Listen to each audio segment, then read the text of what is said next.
Bonjour à tous, je suis ravie de vous retrouver sur ce webinaire. Nous allons parler d'Educalim ou un exemple d'étude où l'éducation alimentaire s'intègre dans les programmes scolaires. Donc, je suis votre animatrice aujourd'hui. Je m'appelle Sylvie Auboiron. Je suis scientifique, docteur en nutrition et aussi sociologue de l'alimentation. Je suis présidente de S'Alimenter, une agence de conseil dans l'éducation alimentaire et les leviers d'évolution des comportements liés au mode de vie. Et aujourd'hui, nous accueillons Mohamed Merji, qui est professeur émérite à Audencia à Nantes. Et ses enseignements et ses recherches portent sur l'économie, la sociologie et le marketing de l'alimentation. Et c'est lui qui a piloté la recherche-action Educalim, dont il va vous parler aujourd'hui. Donc Mohamed, avant de donner la parole à Mohamed, juste vous dire que cette présentation est découpée en 3 parties. Une première partie où il va vous présenter le programme, une seconde partie avec les résultats et une troisième partie de conclusion. Ensuite, je reprendrai la parole pour vous parler des prochains webinaires et nous clôturerons la session. Mohamed, je te laisse la parole. Bonjour à toutes et à tous. Je voudrais d'abord vous remercier pour avoir été aussi nombreux à vous être inscrits à ce webinaire, qui va me donner l'occasion de vous parler d'un programme de recherche-action qui porte l'acronyme Educalim, Educalim pour éducation alimentaire des enfants. Et vous présentez ce programme, son protocole et aussi, comme l'a dit Sylvie, les principaux enseignements que nous avons tirés des résultats que nous en avons obtenus. Alors, je ne me vois pas à l'écran, je ne sais pas si c'est normal. On te voit bien, Mohamed, hein? Ah, ok, d'accord. Oui. Très bien. Mais écoutez, l'objectif pour commencer de ce programme, si on peut passer la diapositive, Sylvie, c'est il s'agit d'un programme en fait qui a été mis en place suite à une réponse à l'appel d'offres qui avait été lancé par le PNA, le Plan national de l'alimentation, et avec un objectif qui était de favoriser la consommation des légumes chez les enfants, puisque vous connaissez tous le rapport particulier que nous avons aux légumes et les enfants en particulier. Ce n'est pas très facile de faire manger des légumes aux enfants. Alors, ce programme prend appui d'abord dans les classes, donc c'est un programme qui s'adresse aux primaires, dans les classes, donc, qui mobilise par conséquent des enseignants, mais aussi sur les cantines scolaires, puisqu'on a mis en place, à côté des cours, des ateliers cuisine qui se sont déroulés dans les cantines. Alors, on peut passer à la diapo suivante. Alors, voici donc la liste à la fois des collègues, les chercheurs qui ont participé avec moi à ce programme, mais aussi des partenaires institutionnels. Alors, pour ce qui est des chercheurs, donc, l'équipe était composée de 3 laboratoires, en fait. Celui de Claude Fischler, qui est un chercheur du CNRS, dont le laboratoire se trouve à Paris. Nathalie Rigal, qui est une psychologue de l'alimentation, qui est donc enseignante-chercheuse à Paris-Nanterre. Et puis Philippe Courcoux, qui est professeur de statistique dans une école d'ingénieurs qui s'appelle l'ENERIS et qui se trouve à Nantes. Alors, pour ce qui concerne les partenaires institutionnels, donc j'ai parlé du PNA, donc c'est un programme en fait qui a été financé dans le cadre du PNA en tant que projet pilote par la Direction générale de l'alimentation, mais aussi par la DRAF des Pays de la Loire, qui est en réalité, je dirais, le premier point de contact que l'équipe des chercheurs dont je viens de vous parler, a eu au départ de ce programme. C'est la DRAF des Pays de la Loire, en fait, qui nous a permis de lancer ce programme qui a été repris ensuite par la DGAL.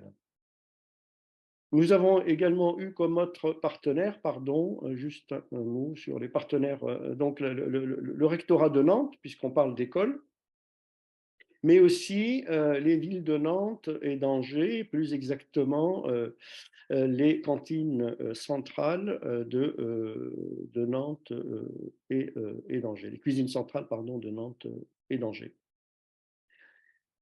Alors, bien, alors, au point de départ, puisqu'il faut resituer le projet dans son contexte, de ce programme, il y a d'abord eu deux grands constats que nous avons tirés.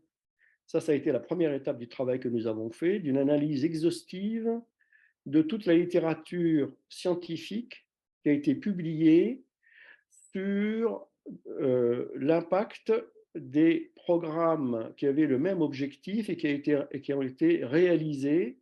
Donc, quand je dis une analyse de la littérature scientifique, ça veut dire tout ce qui a été publié sur tous les programmes qui ont été menés dans le monde entier et dont les résultats ont été publiés dans la littérature scientifique.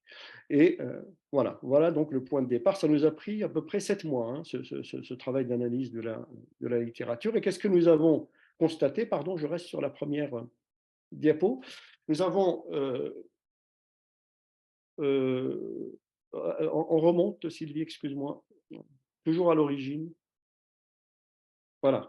Et donc, qu'est-ce que nous avons constaté à travers cette littérature? C'est que, premièrement, la plupart des programmes qui ont été conduits étaient basés sur une approche qui était la même, c'est celle qui se base sur l'éducation nutritionnelle.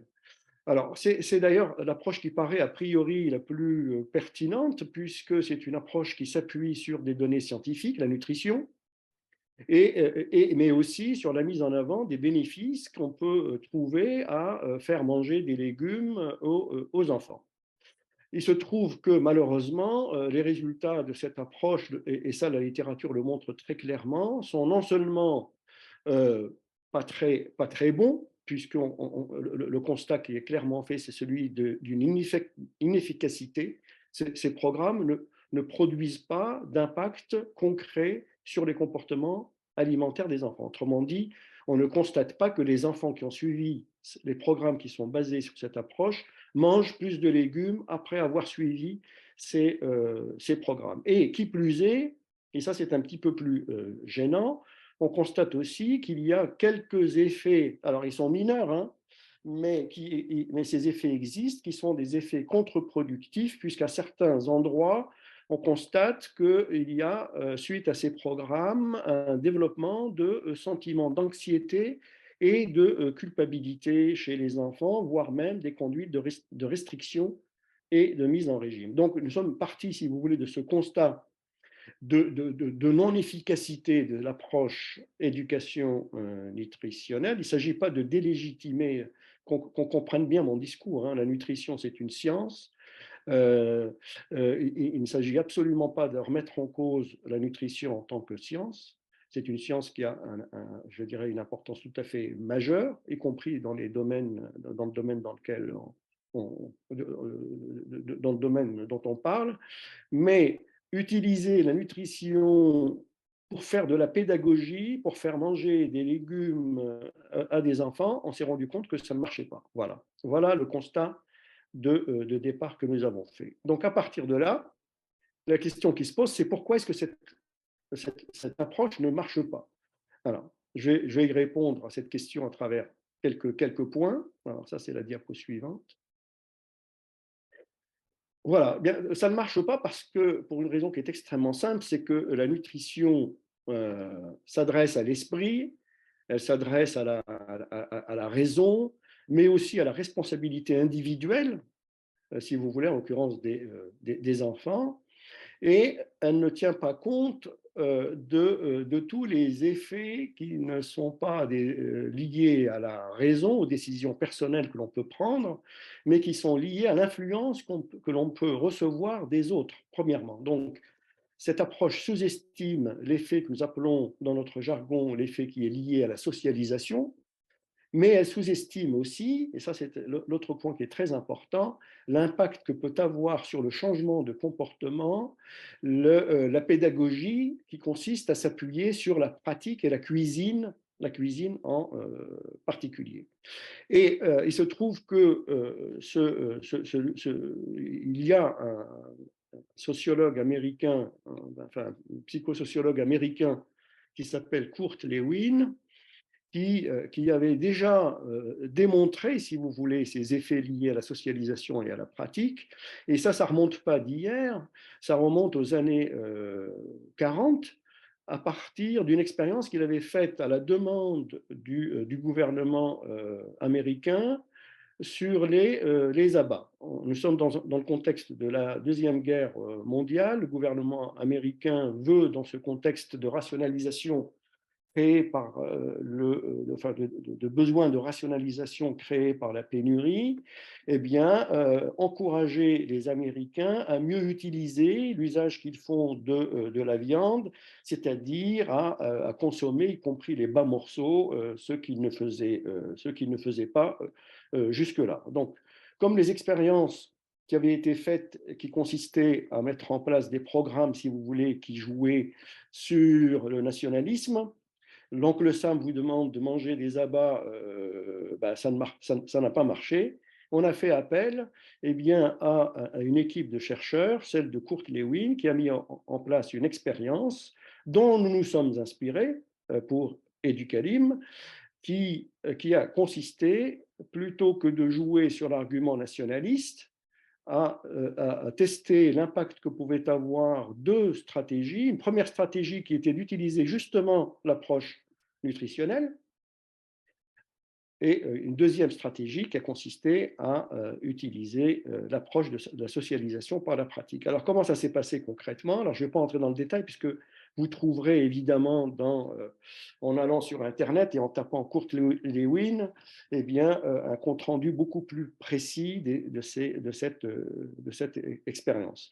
Alors, il a réuni un groupe de femmes, et puis, première stratégie, donc basée sur l'éducation nutritionnelle, il leur a expliqué, grâce à l'aide des diététiciennes qui étaient invitées à ces réunions de groupe, il leur a expliqué que manger des abats, c'est bon pour la santé parce qu'il y a du fer, enfin, etc. Vous savez aussi bien que moi quels sont les arguments qu'on peut développer sur ce plan-là. Et le constat, c'est que l'efficacité était très faible par rapport à la deuxième stratégie qu'il a utilisée, qui a consisté simplement, avec les mêmes groupes de femmes, eh bien, à organiser ce qu'on pourrait appeler un concours de recettes à base d'abats.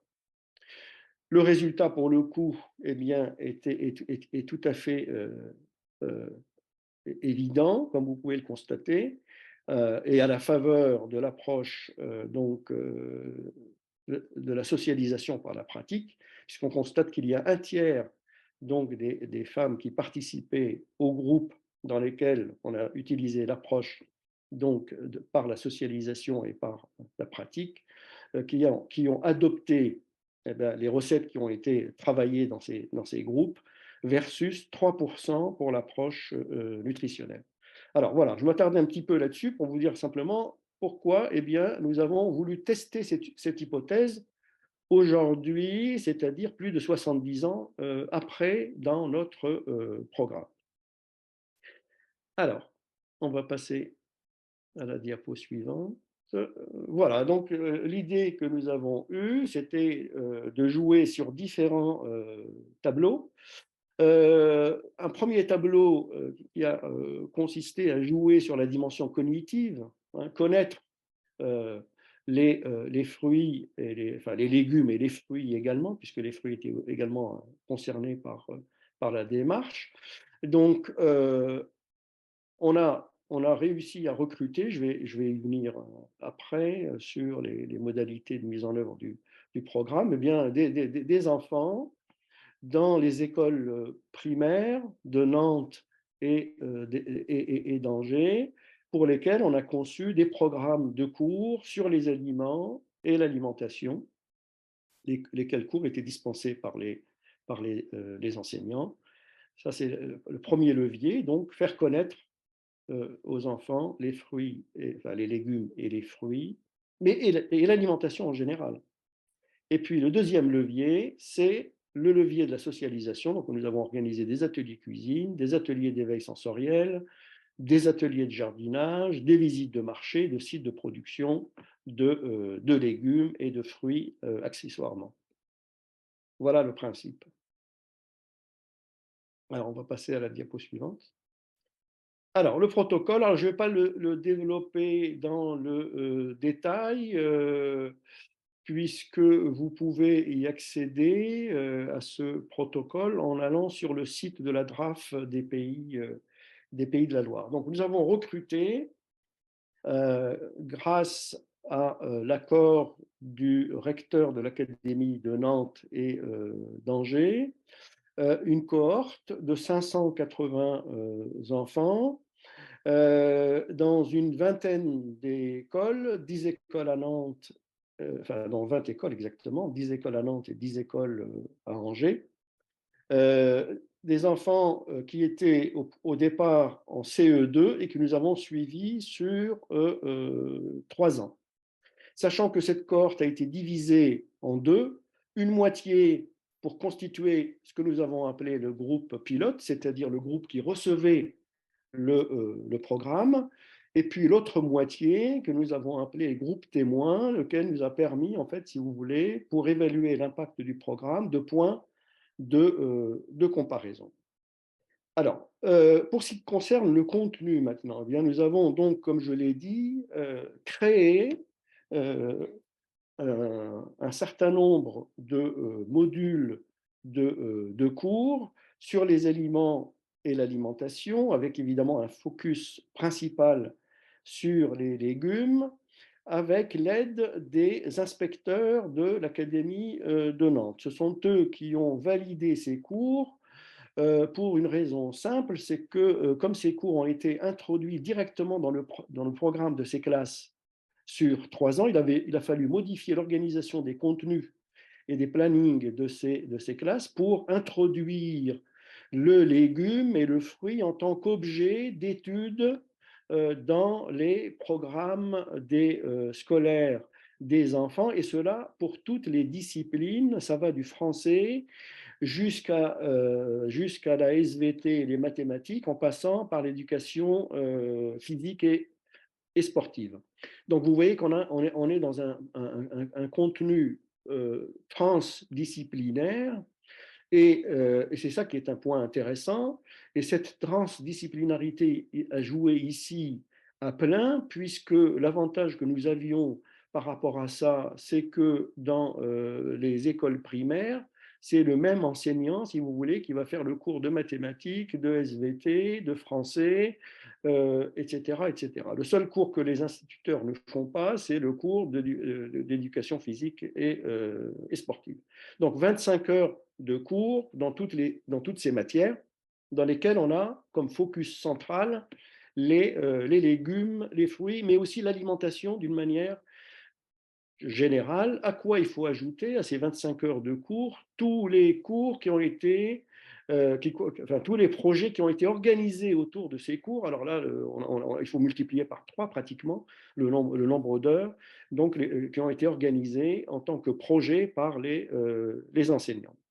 Donc avec trois volets principaux qui sont des ateliers d'éveil sensoriel pour la partie pratique ensuite, des ateliers cuisine et des ateliers de jardinage.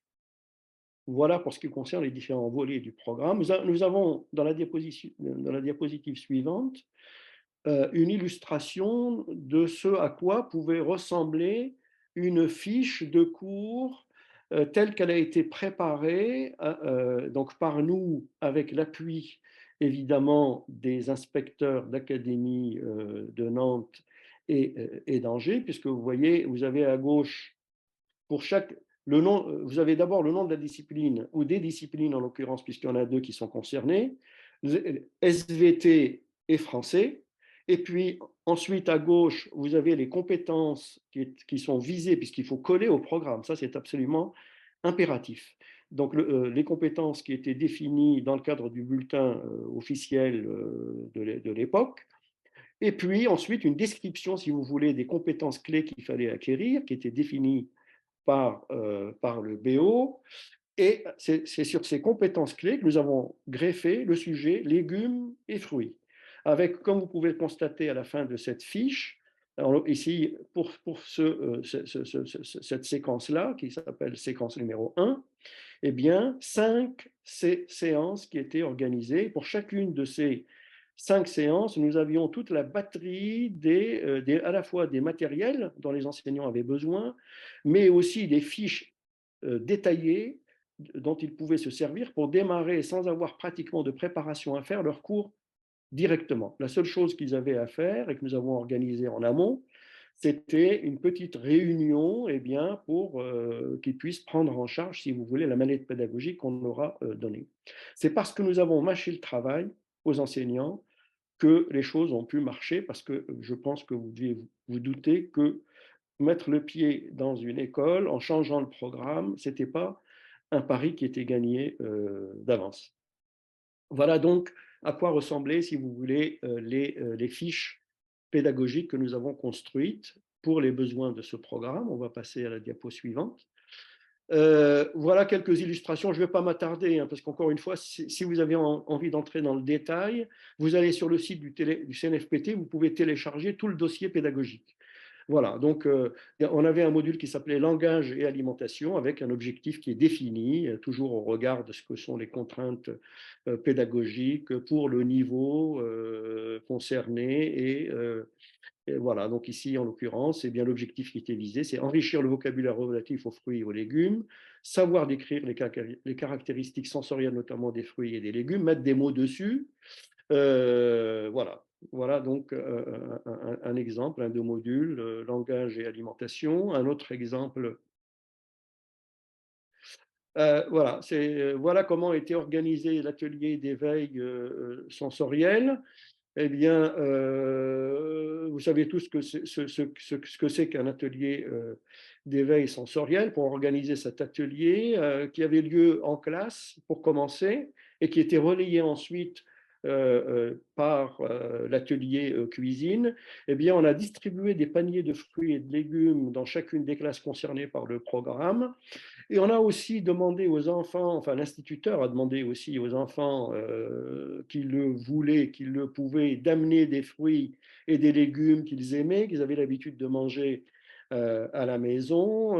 Et puis voilà, et cet atelier d'éveil sensoriel s'organisait comme ça, d'abord en classe, et puis ensuite, comme préambule, avant de préparer les recettes, donc ça se passait dans les cantines, sur place, dans la cantine scolaire, qui nous était donc libérée pour l'après-midi.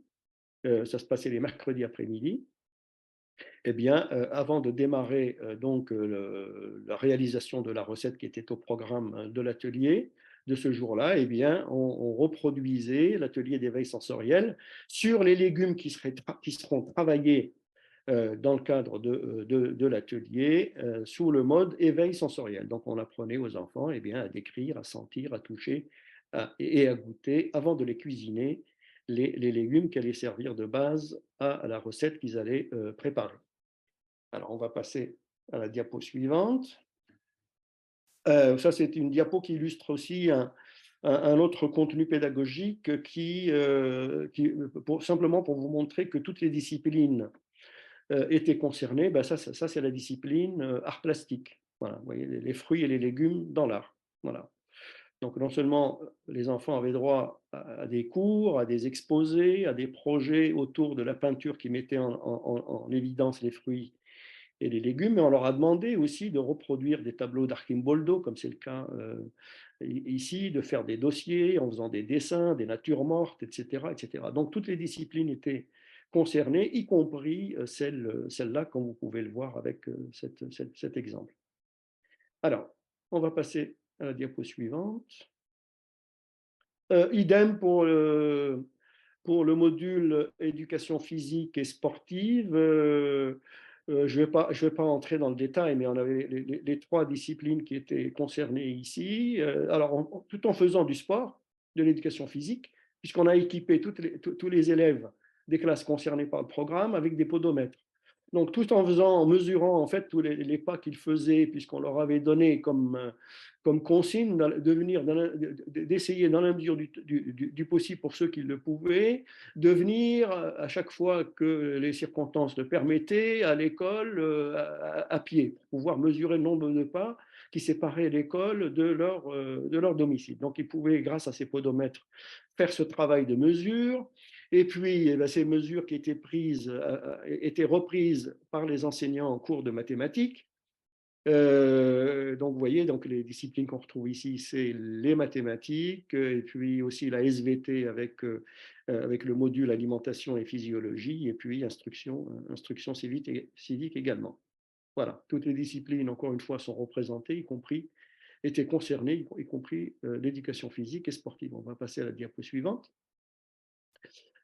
Alors ça, c'est l'un des moments du programme qui a vraiment enthousiasmé les enfants, ce sont les ateliers cuisine. Donc, on a parlé des légumes en classe, dans toutes les disciplines. Et puis maintenant, on va passer à l'étape suivante qui va consister, donc, socialisation par la pratique. Eh bien, on va préparer des recettes à partir des légumes dont on a parlé en classe. Voilà, donc on va illustrer les ateliers cuisine. Alors, on passe à la diapo suivante. Voilà. Donc, quelques exemples de recettes qui ont été réalisées dans le cadre de ces ateliers cuisine. Alors, le point très important que je dois souligner ici, c'est que ces ateliers cuisine étaient organisés autour, et ça c'était systématique, de 2 recettes. Donc, on avait une première recette qui était faite par les enfants au cours de chacun de ces ateliers, qui était à base d'endives et de choux de Bruxelles. Pourquoi les endives et les choux de Bruxelles? Simplement parce que ce sont les deux des légumes qui sont les moins aimés des enfants. Donc, on voulait tester l'impact du programme sur le comportement des enfants à l'égard des choux de Bruxelles et des endives. Donc, une recette systématique à base d'endives et de choux de Bruxelles, première recette, et puis une deuxième recette au cours du même atelier avec un légume différent, puisqu'il faut varier les recettes pour ne pas évidemment créer un effet de saturation chez les enfants. Et puis, il fallait mettre en pratique aussi toutes les connaissances qu'on avait acquises sur les autres légumes qu'on avait vus en les mettant en cuisine. Voilà par exemple un exemple de recette. Je passe sur la manière dont les ateliers étaient organisés, etc. Si vous avez des questions, j'y répondrai. Le point très important à indiquer ici, c'est qu'à la fin de chaque atelier cuisine, donc les enfants étaient répartis par groupe de 5 ou 6. Ils préparaient la recette sous la conduite d'un chef, donc un cuisinier formateur qui leur expliquait ce qu'il fallait faire, les différentes étapes par lesquelles il fallait passer, éplucher, découper, etc., mettre au four. Et puis ensuite, il y avait une séance de dégustation.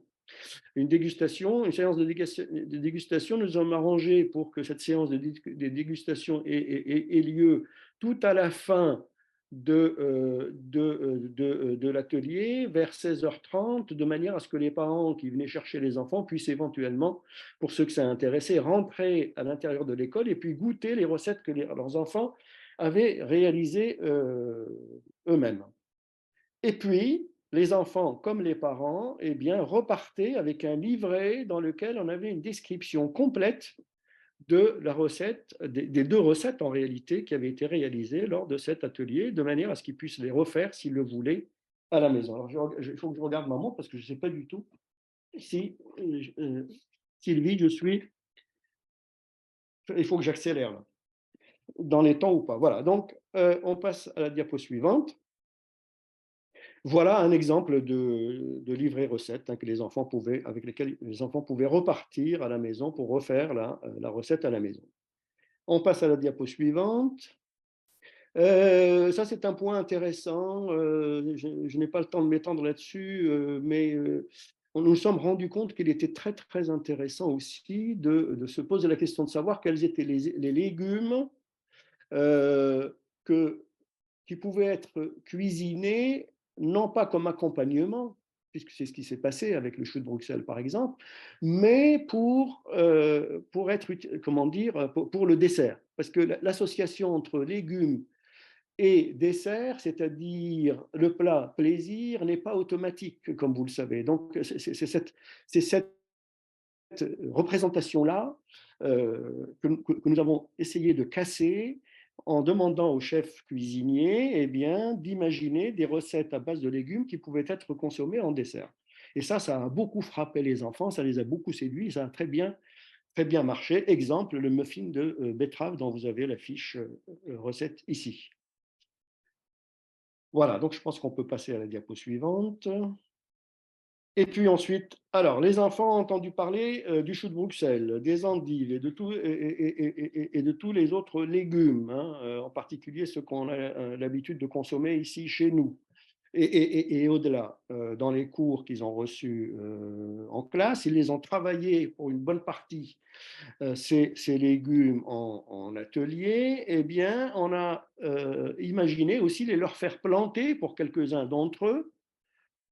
C'est l'objectif des ateliers de jardinage, de manière à ce qu'ils puissent voir comment on les plante et comment ils poussent, et comment on peut éventuellement les cueillir à la fin pour les manger. Donc nous avons équipé chacune des écoles pilotes de jardinières avec tout le matériel évidemment nécessaire. Nous avons organisé une formation pour les enseignants au jardinage de manière à ce qu'ils puissent organiser ces ateliers de jardinage qui avaient lieu donc à l'école. Voici quelques illustrations, hein, quelques exemples des légumes qui étaient plantés par les enfants, et certains de ces enseignants sont allés beaucoup plus loin, ça c'est la diapo suivante, je crois, puisque là où les écoles le permettaient, là où il y avait un bout de la cour de récréation comment dire, que l'on pouvait utiliser, ils ont installé des jardinières beaucoup plus grandes à l'intérieur même de l'enceinte de l'école dont les enfants s'occupaient. Voilà. Donc ça aussi, ça a été une chose qu'on n'avait absolument pas prévue, mais qui, je dirais, qui a été improvisée avec les enfants par les enseignants. Voilà, donc des ateliers de jardinage. Ensuite, diapo suivante. On va passer maintenant au bilan. Alors j'ai oublié d'indiquer, mais je vous l'ai dit tout à l'heure, que, pardon, juste pour revenir en arrière, c'est que alors, on avait ces petits jardins qui étaient installés dans les cours de récréation par les enfants, mais on a organisé aussi des visites avec ces enfants de marchés, avec leurs instituteurs, et de sites de production. Alors, nous avons la chance, c'est le cas pour Nantes surtout, mais aussi pour Angers, d'avoir beaucoup d'activités de maraîchage autour, donc ce n'était pas très compliqué d'organiser avec des bus des visites chez des producteurs de manière à ce que les enfants voient ce que ça donne dans des serres, c'est-à-dire sur une échelle beaucoup plus large. Voilà. Vous voyez, l'idée, c'est familiariser les enfants avec l'objet légumes essentiellement et fruits aussi. Alors, qu'est-ce que ça a donné tout ça? Quel a été l'impact de ce programme? Eh bien, nous avons, pour mesurer l'impact de ce programme, en fait, servi à tous les enfants de la cohorte. Rappelez-vous, ils étaient 580, on en a perdu quelques-uns, puisque au fur et à mesure qu'on passait les enfants, c'est pour ça qu'on a pris une cohorte aussi grande. Au fur et à mesure que les enfants passaient d'une classe à l'autre, il y en avait qui déménageaient, enfin, bref, on en a perdu à peu près 10%. Mais la base est restée très, très importante, donc on pouvait faire une évaluation de l'impact du programme sur une base statistique tout à fait solide, avec un principe qui était extrêmement simple, c'est qu'on s'est dit, si ce programme a eu un impact, normalement, on devrait observer une différence de comportement entre ceux qui ont suivi le programme et les autres, ceux qui nous servaient de témoins, dans le rapport qu'ils vont avoir avec les plats qu'on va leur servir dans la cantine scolaire à base d'endives et de chou de Bruxelles. Donc nous avons utilisé l'endive et le chou de Bruxelles Et c'est là que les cantines centrales interviennent, puisque ce sont elles qui ont préparé pour tous les élèves, hein, ces plats. Et ensuite, eh bien, le principe de mesure, je le détaillerai si vous voulez dans les questions, parce que je vois que l'heure tourne. Je voudrais vous laisser la parole aussi. Et le principe consistait, si vous voulez, donc à mettre au menu de ces séances, comment dire, de ces cantines, un jour qui était prédéfini bien longtemps à l'avance, évidemment, puisque pour que les cuisines centrales s'ajustent, eh bien, de mettre au menu un plat d'endives et un plat à base de choux de Bruxelles. Et puis ensuite, nous avons récupéré tout simplement les restes d'endives et les restes de choux de Bruxelles qui étaient laissés dans les assiettes, pas seulement des enfants qui étaient pris dans le programme, les enfants pilotes, mais aussi des enfants qui, je vous le rappelle, étaient dans la même école et qui mangeaient eux aussi à la cantine, hein, au même titre que les autres. Et donc ceux qui nous ont servi de témoins. Et voilà ce que ça donne. Donc, nous avons mis en place un protocole extrêmement détaillé. Alors, nous avons eu besoin de recruter beaucoup d'étudiants auxquels il fallait donner des consignes extrêmement claires de manière à éviter, en l'occurrence, les biais qui pouvaient être liés, si vous voulez, à des problèmes de recueil des restes. Donc voilà, donc on leur a donné toute une série de consignes. Vous voyez ici simplement comment dire, l'une des fiches qui était distribuée aux étudiants pour leur dire ce qu'il fallait faire exactement pour respecter le protocole de mesure d'impact. Voilà. Donc, et alors, quelques photos pour vous montrer comment ça se passe. Voilà, ça c'est la récupération des restes qui était liée à une recette d'endives c'était des endives à la vinaigrette avec un demi-œuf. Chacun des enfants, groupe témoin et groupe pilote, mais c'était vrai pour tous ceux qui étaient dans la cantine ce jour-là, recevaient une espèce de questionnaire en fait pour détourner leur attention sur le fait que nous mesurions en fait l'impact du programme. On a fait croire aux enfants qu'on faisait une enquête entre guillemets de satisfaction pour, par exemple, mesurer le bruit qu'il y avait. Est-ce que vous estimez que le bruit était, il y avait beaucoup, pas beaucoup de bruit aujourd'hui. Voilà. Donc ils répondaient avec des smileys. Et puis surtout, c'est ce qui nous permettait, puisqu'on leur demandait de mettre leur nom en même temps que leur classe, eh bien comment dire, d'associer à chacun des restes que l'on récupérait, eh bien le nom de l'enfant. Vous voyez, on a un traçage par individu qui a été mis en place grâce à cette méthode. Voilà donc comment nous avons recueilli ce qui nous a servi d'indicateur de mesure. Alors on va passer à la diapo suivante. Voilà un autre exemple, hein, donc je passe, voilà. Et là, on a les étudiants qui sont en train de recueillir les restes. Vous voyez, les restes, on va mettre les restes d'endives, en l'occurrence, dans un sachet, puis on va agrafer le petit questionnaire sur lequel se trouve le nom de l'enfant sur le sachet directement, et puis ensuite on va peser. Voilà comment ça s'est passé. Enfin, c'est un peu plus compliqué que ça, mais voilà pour résumer. Alors, qu'est-ce que ça donne en termes de résultats? Eh bien, nous avons organisé 4 ateliers de cuisine au total sur la durée, sur les 3 ans, espacés de 6 mois à peu près d'intervalle. Mais avant de faire ces mesures à partir des restes, il fallait d'abord qu'on s'assure, ça c'était le point que nous avons réalisé avant le démarrage des ateliers de cuisine. Nous sommes d'abord assurés en faisant une mesure à T0 que le niveau d'acceptation et par conséquent de rejet des endives et des choux de Bruxelles était le même dans les 2 sous-groupes, les pilotes et les témoins. Donc vous voyez que ici, on a les résultats de cette mesure. On constate en fait que statistiquement, c'est tout à fait significatif. Il n'y a statistiquement, c'est significatif, pas de différence entre le comportement, l'attitude des enfants vis-à-vis des endives et des choux de Bruxelles avant de démarrer l'expérimentation. Et ensuite, on va comparer, au fur et à mesure que l'on va avancer dans le programme, les restes des groupes pilotes et des groupes témoins. Voilà. On va passer. Voilà. Qu'est-ce que l'on constate? On constate, les groupes pilotes sont en bleu. Donc, on va à chaque fois, si vous voulez, mesurer la différence qu'il y a entre la mesure qui a été faite en T0 et la mesure qui est faite au temps T.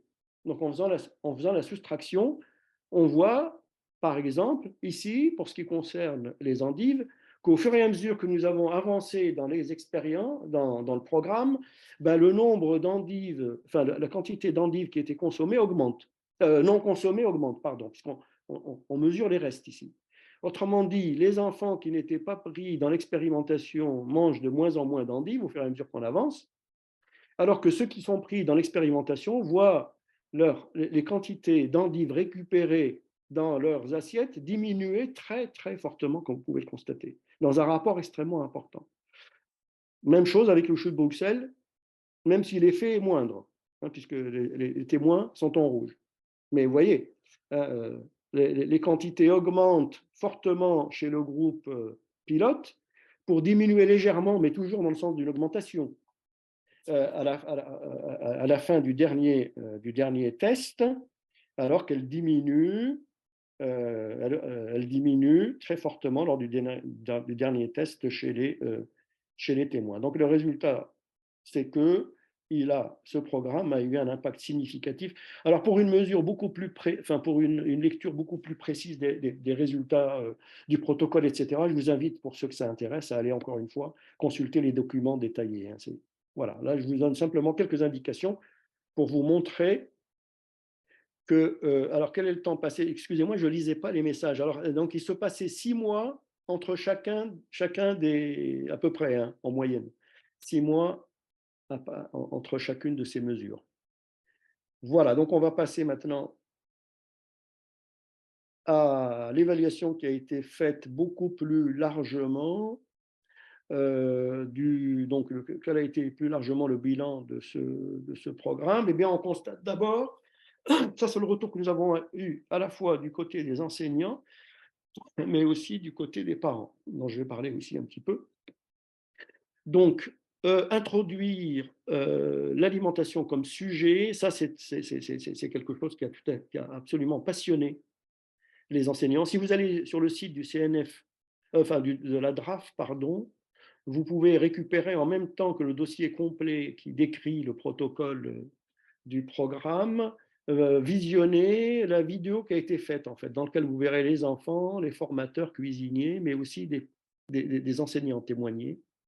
Donc, les enseignants étaient tout à fait, comment dire, ravis, hein, d'avoir participé à ce programme. Ils ont confirmé que les effets, pas seulement sur le comportement, mais les effets produits sur le niveau de connaissance des légumes et des fruits et de l'alimentation plus généralement étaient importants. C'est la raison pour laquelle, hein, les cours ont été maintenus par les instituts qui ont participé au programme dans toutes leurs classes après l'expérimentation. Les autres éléments que nous avons, pour ce qui concerne le bilan, tirés de ce programme, nous viennent d'un questionnaire qui a été administré auprès des familles de tous les enfants qui ont participé au programme, donc le groupe pilote. Qu'est-ce qu'ils nous disent, les enseignants? Qu'il y a eu un effet sur les goûters, mais aussi, et c'est ça le point intéressant grâce à ce questionnaire, que les parents, que nous disent les parents? Ils nous disent qu'ils ont constaté, là pour le coup c'est du déclaratif, hein. Les parents nous ont déclaré qu'ils constataient que leurs enfants avaient beaucoup moins de réticence auparavant à goûter de nouveaux aliments à la maison.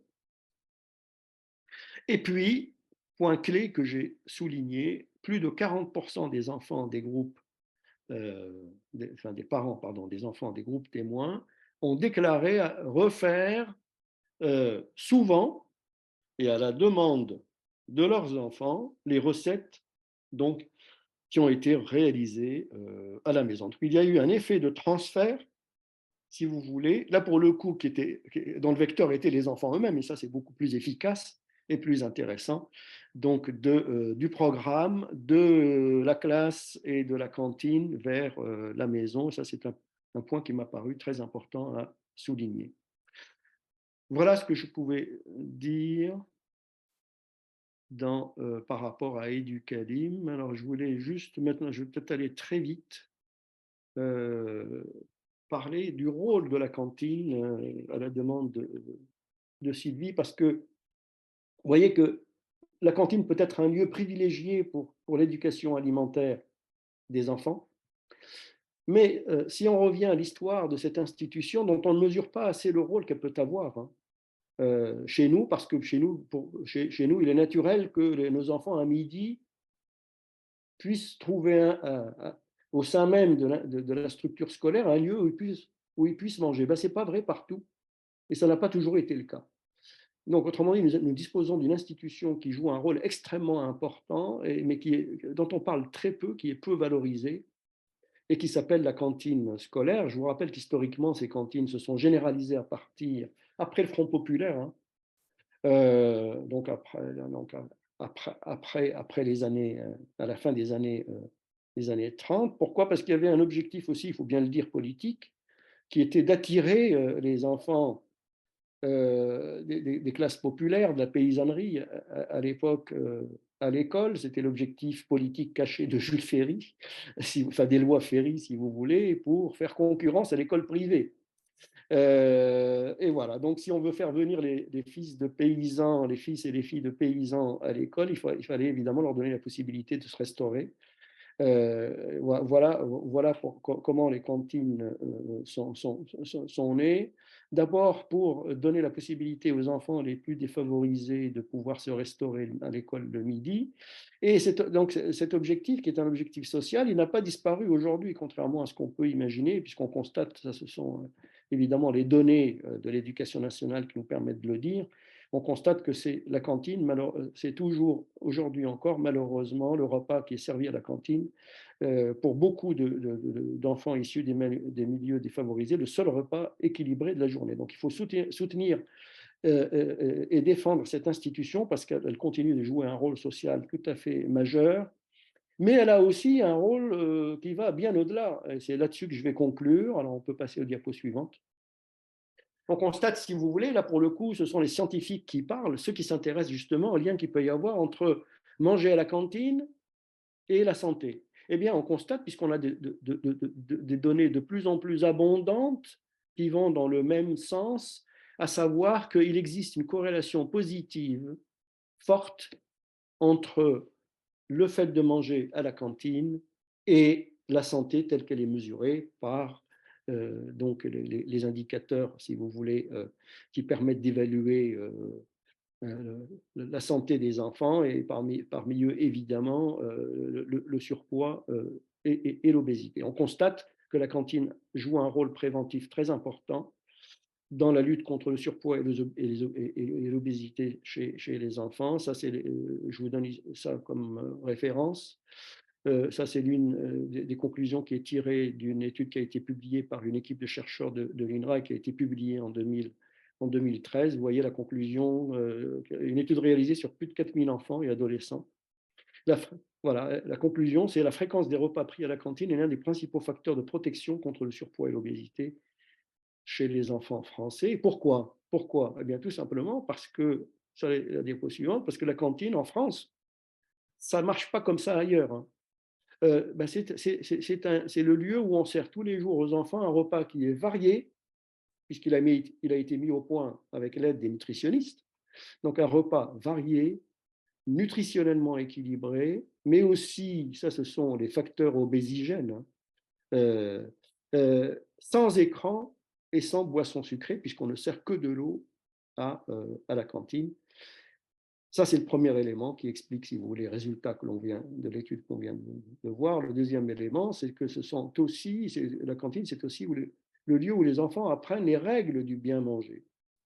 Qu'est-ce que ça veut dire, les règles du bien manger? C'est-à-dire manger ensemble, à heure fixe. Ça, c'est le modèle alimentaire français, dont on ne souligne pas le rôle préventif qu'il peut avoir, parce que là, pour le coup, c'est une institution culturelle qui est inscrite dans notre façon de fonctionner, dans notre culture alimentaire. Donc, l'impact que peut avoir le modèle alimentaire français, qui est basé sur le fait de manger ensemble, à heure fixe, à table, voilà. Et là, aujourd'hui, ça se fait naturellement à la cantine pour les enfants qui fréquentent la cantine. sachant que par ailleurs, eh bien, c'est grâce à la cantine qu'ils peuvent aussi, pour beaucoup d'entre eux, découvrir de nouveaux aliments et de nouveaux plats. Voilà, alors qu'est-ce que les études scientifiques nous disent sur ce deuxième facteur, que l'on peut appeler facteur culturel, si vous voulez? On va passer à la diapo suivante. Voilà, le constat qui a été fait, ça c'est une étude qui a été publiée par le British Psychological Society, le journal hein, de leur revue. Alors, j'ai pris la conclusion que j'ai traduite en français. Il est de plus en plus clair que pour bien manger, il ne faut pas seulement bien manger au sens avoir à manger de manière à favoriser une bonne santé chez les enfants. Il ne faut pas seulement s'intéresser à ce que l'on mange, mais aussi où et quand. Il faut souligner l'importance des 3 repas par jour, celui du petit déjeuner, le fait de manger des aliments versus des produits de snacking, et de manger à table versus on the go, hein, c'est-à-dire quand on veut et puis voilà, hein, debout, au volant de sa voiture, etc., etc. Voilà, donc d'autres données qui vont dans le même sens. Ça, c'est une revue américaine qui s'appelle Pediatrics. Alors voilà, donc la question posée, est-ce qu'il y a un lien entre la fréquence des repas pris en famille et le fait de manger ensemble? Ça, c'est une particularité du repas français. Oui, il y a un impact entre le fait de manger ensemble et la santé. La fréquence des repas pris en famille est cuisinée et significativement corrélée avec l'état de santé des enfants et des adolescents, telle qu'elle est mesurée à partir de l'indice de masse corporelle, mais aussi des observations que l'on peut faire sur leur comportement alimentaire. Ça, c'est le résultat d'une méta-analyse qui a été publiée donc par cette revue, qui est basée sur 17 études qui concernent plus de 180 000 enfants. Voilà, donc on a des données qui vont dans le même sens. Et la dernière étude qui a été menée sur 8 pays européens, qui a été financée par la communauté européenne, qui a été menée par l'un de nos collègues espagnols qui s'appelle Luis Moreno, eh bien, montre exactement la même chose. Donc, je ne vais pas la détailler parce que je pense qu'il est temps que je passe aux questions. Vous la découvrirez, donc en regardant le diaporama. J'y reviendrai s'il y a des questions. Alors, juste avant Voilà, de... désolé, hein, j'ai pris beaucoup plus de temps que prévu. Comme d'habitude, je suis très bavard, je suis désolé. C'est un défaut que j'arrive pas à corriger. Donc, juste avant que tu prennes les questions, pour aller vite, voilà, on a une slide où on a remis pas mal de lieux où vous pouvez trouver des informations, notamment le lien vers la DRAF qui parle d'Éducalim, où vous pouvez trouver toutes les ressources. Voilà, je te laisse répondre aux questions, Mohamed. Je les vois s'afficher, en fait, c'est ça. Hein. Oui, ou comme tu veux, ou on peut te les. Sinon, vous pouvez me les donner, effectivement. Elles sont pas nombreuses, hein, donc ça devrait le faire. D'accord.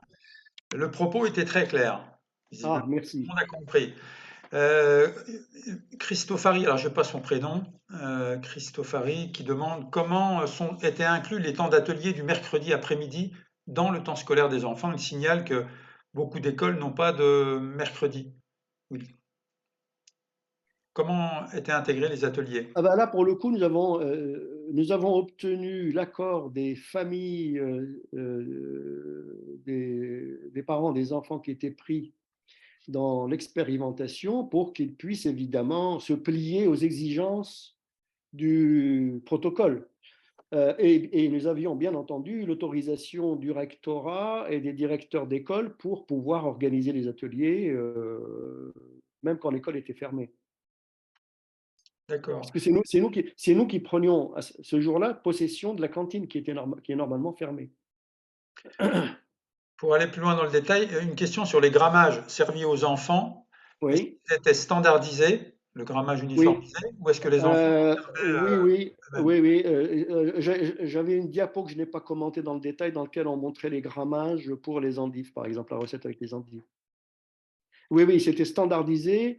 Chacune des assiettes était pesée. C'est pour ça j'ai eu, pour les besoins du programme, j'ai dû recruter une armée d'étudiants qui étaient là, Oui, oui. déguisés pour certains en animateurs, pour d'autres avec des tabliers en renfort pour le personnel, pour peser les barquettes. Tout ça se faisait en amont, parce que pour l'entrée, par exemple, les endives, c'était une entrée froide. Hein. Donc, tout ça a été préparé en amont. Hein. Alors, c'était un peu plus compliqué pour le show de Bruxelles, puisque c'était un peu la principale show. Mais bon, on s'est organisé effectivement pour avoir un grammage extrêmement précis pour les besoins de la mesure. Une question plus une remarque sur, Guillaume, sur les écrans. Ah oui? Ce seraient des facteurs obésogènes. Je connaissais pas Ah le mot, oui, mais il est clairement, enfin les spécialistes, si vous voulez, vous diront aujourd'hui qu'il est clairement établi que les enfants qui passent beaucoup trop de temps sur les écrans et surtout qui mangent en regardant leur portable, c'est toute la problématique de l'attention en fait. Quand on mange en pleine conscience, l'effet n'est pas le même que lorsqu'on mange en regardant un film ou en regardant en même temps son téléphone portable ou son ordinateur. Manger en pleine conscience, ça veut dire être assis devant son assiette, éventuellement discuter de ce qu'on mange, qu'est-ce qui se passe dans le repas familial, je dirais, vertueux. Voilà. Donc tout ça, effectivement, on a des données aujourd'hui scientifiques qui nous montrent que l'écran est est un facteur, effectivement, négatif de ce point de vue-là, tout à fait, parce qu'elle détourne l'attention, tout simplement. mmh, heu, Jeanne Yvonne qui se demande si cette étude, du Calim serait duplicable à des adolescents. Ah, alors le problème, c'est nous, on voulait faire, l'objectif de cette étude était d'abord un objectif scientifique, en fait, hein.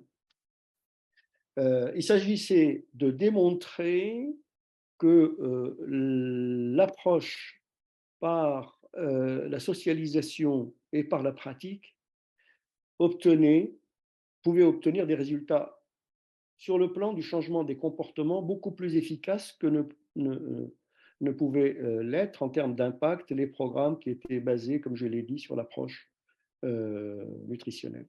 Donc cet objectif scientifique étant atteint, euh, la question qui s'est posée à nous, puisqu'on a eu des rencontres avec plusieurs rencontres avec la DGL, le ministère de l'Éducation nationale à l'époque, avec une question, c'est est-ce qu'on ne pourrait pas généraliser ce programme dans les écoles primaires? Donc l'accueil qui avait été fait au niveau des ministères était extrêmement positif, mais la question qui se pose après, c'est un problème de faisabilité concrètement. Puisque Merci. vous avez vu que c'est très lourd hein, en termes de logistique. Donc ce qui se passe aujourd'hui, c'est que c'est un programme qui a été repris par par morceaux dans toute une série d'expérimentations qui ont lieu en particulier dans les pays de la Loire et jusqu'en Bretagne, grâce au travail qui est fait en particulier par la DRAF des pays de la Loire qui a créé un programme en fait qui s'appelle un groupe de travail en lien avec le rectorat de Nantes et d'Angers qui s'appelle éducation alimentaire des enfants. Donc ça essaime un petit peu partout. Je peux pas vous donner de bilan précis parce qu'il m'arrive d'assister aux réunions hein, et je constate effectivement que ce programme donne des idées et ça essaime un petit peu partout.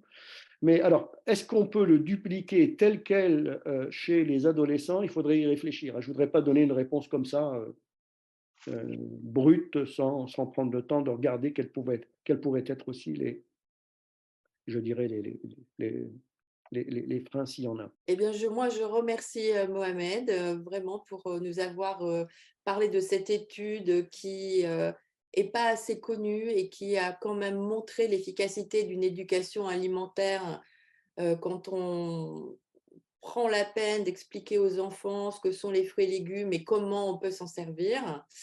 Donc voilà, je suis très très heureuse d'avoir participé à ce webinaire.